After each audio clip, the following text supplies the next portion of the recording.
Hello and welcome to this week's episode of CAE Quick Tips. In last week's video, I showed you how we can use a Product Template Studio template to help streamline simulation workflows. Today I'd like to show you how we can create a PTS template. PTS templates enable you to perform template-based analysis and rapidly create and reuse CAE workflows without the need to code. They do this by packaging existing design and analysis assets for reuse and by enabling you to quickly and easily create custom interfaces with simple drag-and-drop tools. Last week we looked at a wing flap assembly with an actuator subassembly that drove the up-down motion of the ailerons on the wing. Within the subassembly was this actuator arm that was defined as a reusable component, and now I'll show you how we define it as such. Here we have the basic actuator arm that we'll create a template from. It already has an associated FEM with a mesh and an element size of 0.18 millimeters.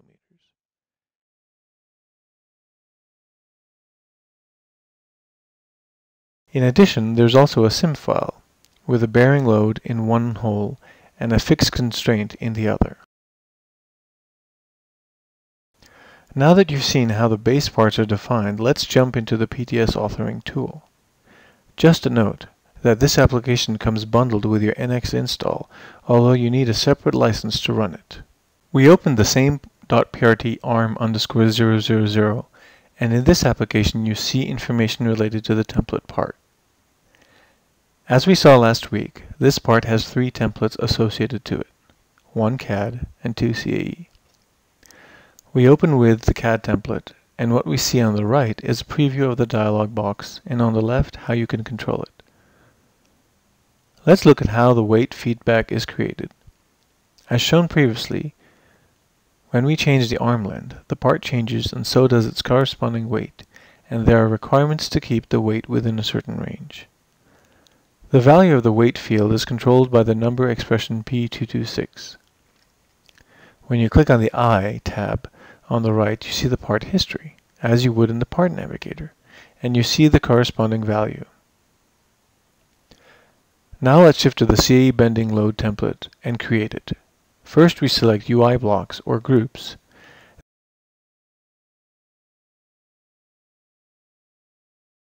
Then we select information from the sim and FEM to populate it with. In this case the mesh, and we select which parameters we wish to make available to the user. Note, these are identical to those on the 2D mesh feature.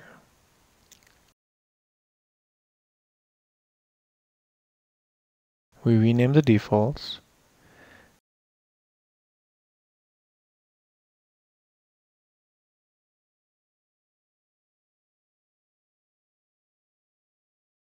And then we can check visually how the dialog is actually looking, and we continue with the other portions similarly.